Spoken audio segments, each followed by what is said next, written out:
Assalomu alaykum. Humoyun Ustoz kanalini kuzatib borayotgan hurmatli yurtdoshlar, kanalimiz kuzatuvchilari, ijtimoiy tarmoq kuzatuvchilari, sog'misizlar, salomatmisizlar? Aziz yurtdoshlar, Xudo xohlasa yana bir obyektimizga chiroyli qilib, navbatdagi juda ham ko'p yurtdoshlarimizga ma'qul kelib turgan fasondagi temir tokimizdan ustanovkasini qilib yakunladik. Ko'rib ishlarimizga baho berasizlar, yoqsa bittadan like bosib, xonadoniga shunaqangi sifatli temir toklar, temir naveslar qildirish niyatida yurgan yurtdoshlarimizga, aka-ukalarimizga videolarimizni podlista qilib va shunaqangi xizmatlar kerak bo'lsa, hurmatli yurtdoshlar, ekrandagi nomerlarimizga bemalol aloqaga chiqishlaring mumkin.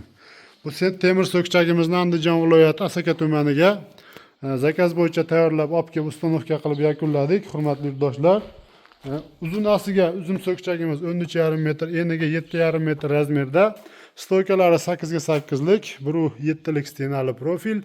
Burchoq gullari, xori gullari lazerli variantda, biri 8 lista lazerda gul o'ydirib chiroyli qilib ishlab berilgan.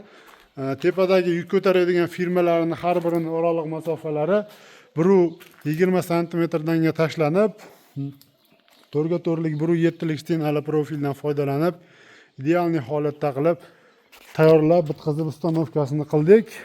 Kraskalari mokriy asfalt svetda bo'ldi, hurmatli yurtdoshlar. Общий summasi 1 kvadrat metri bu temir so'kchagimizni 250 ming so'mdan 25 million so'mga dastavka ustanovka hamma xizmatlari ichida tayyor bo'lib bitdi.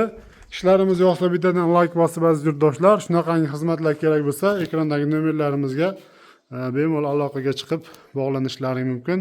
Xizmatlarimiz butun O'zbekiston bo'ylab.